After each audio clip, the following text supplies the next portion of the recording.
Thank you very much. Thank you, thank you. Might have peaked a bit early, but...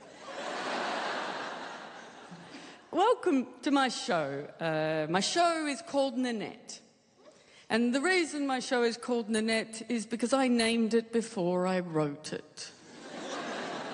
I named it at around the time I'd met a woman called Nanette, who I thought was very interesting. So interesting, Nanette. I thought, I reckon I can squeeze a good hour of laughs out of you, Nanette, I reckon. But turns out, no. I met her in a small town cafe. Now, I don't feel comfortable in a small town. I get a bit tense, mainly because I'm in this situation. And in a small town, that's all right from a distance. People are like, oh, good bloke. And then you get a bit closer and it's like, oh, no, trickster woman, what are you doing? I get a lot of side eye. So I feel quite tense in a small town. Now, I'm from a small town, a very small town. I'm from Tasmania. Now, of course, Tasmania is that little island floating off the arse end of mainland Australia there. Just lovely place, famous for a lot of things. Potatoes, very... and our frighteningly small gene pool. That's... I wish I was joking. But I am very partial to the potato.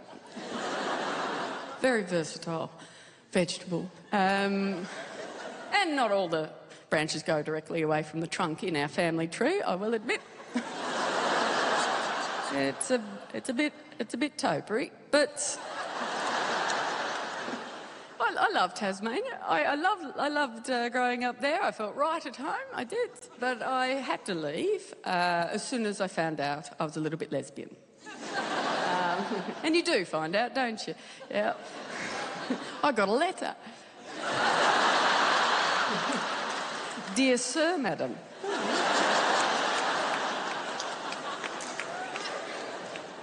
Wasn't a great letter to receive in mid-90s Tasmania. Because the wisdom of the day is if you chose to be gay...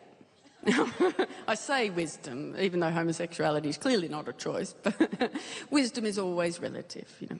And in a place like Tasmania, everything's very relative, but the wisdom of the day was that if you chose to be gay, then you should just get yourself a one-way ticket to the mainland and don't come back. Gays, why don't you just pack your AIDS up into a suitcase there and fuck off to Mardi Gras? Because homosexuality was a crime in Tasmania till 1997. Not long enough ago. And I took a long time to come to terms with my sexuality. There's a few reasons for that. A lot of it has to do with bad press. Yeah, they didn't get a good rap when I was growing up, the homosexuals. And we didn't have social media like we do now, but letters to the editor, let me tell you. Slow Twitter, brutal. But in all the debate about homosexuality, no one ever really talked about the lesbians. Do you know? Like, it's all the gay men. They're the problem. Anal sex, that's when the devil will get you. But lesbians, they're like, no. What even are they? What they do, they really? Do they even exist if no one's watching, really? No, all right, man. No harm in a cuddle.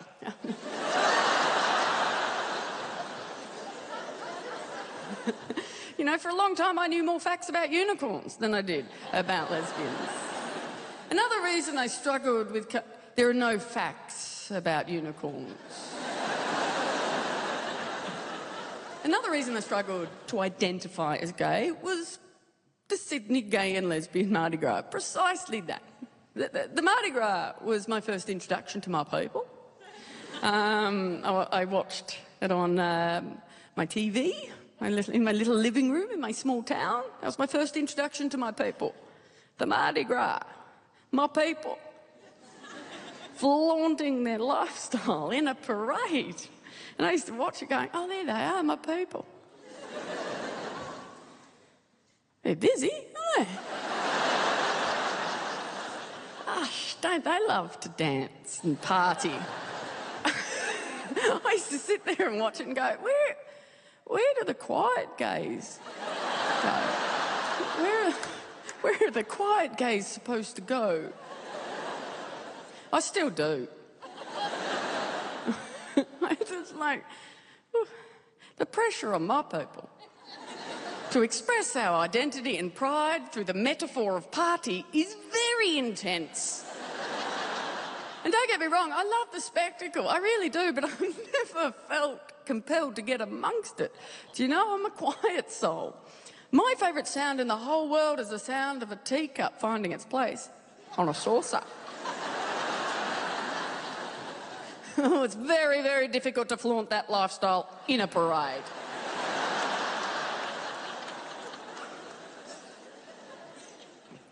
I don't even like the flag. Controversial. There, I've said it. Now, the pride flag. Now, I love what it means. That is perfect. Pride, wonderful. But the flag itself, a bit busy.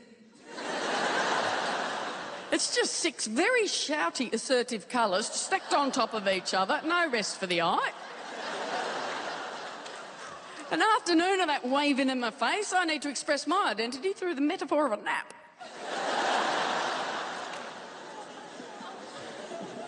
I don't think I'm very good at gay. I'm not the only one who thinks that. I've been getting a bit of negative feedback of late from my people, the lesbians. A bit of negative feedback. Because, gosh, don't my people love the feedback. Not shy. Not shy with the feedback. One of our spokespeople last year, self-appointed, one of our spokespeople approached me straight after one of my shows to give me a bit of feedback, and it's my favourite time for a bit of feedback. Straight after a show, yes, please. That is when my skin is at its thickest. The feedback, apparently, she said, I was very disappointed in your show this year, Hannah. I just don't think there was enough lesbian content.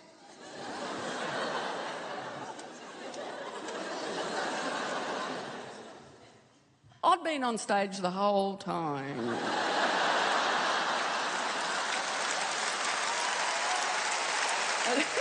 I didn't even straighten up halfway through, you know.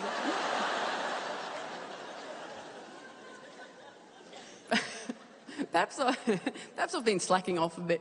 When I first started the comedy over a decade ago, always nothing but lesbian content, wall to wall. My first ever show was classic new gay comic 101, my coming out story. I told lots of cool jokes about homophobia, really solved that problem. Tick. I told a story about the time this young man had almost beaten me up because he thought, he thought I was cracking onto his girlfriend. Well, actually, that bit was true, got that right, but there was a twist. It happened late at night. It was the bus stop. You know, the pub had closed. It was the last bus home, and I was waiting at the bus stop. And I was talking to a girl, and, you know, you could say flirting. I don't know. And out of nowhere, he just comes up and starts shoving me, going, fuck off, you fucking faggot. And he goes, keep away from my girlfriend, you fucking freak. And she's just stepped in going, whoa, stop it, it's a girl. And he's going, whoa, sorry. He said, sorry, oh, I'm so sorry, I don't hit women, he said. What a guy. I don't hit women. How about you don't hit anyone? Good rule of thumb. He goes, sorry, I got confused. He said, I thought you were a fucking faggot. trying to crack onto my girlfriend.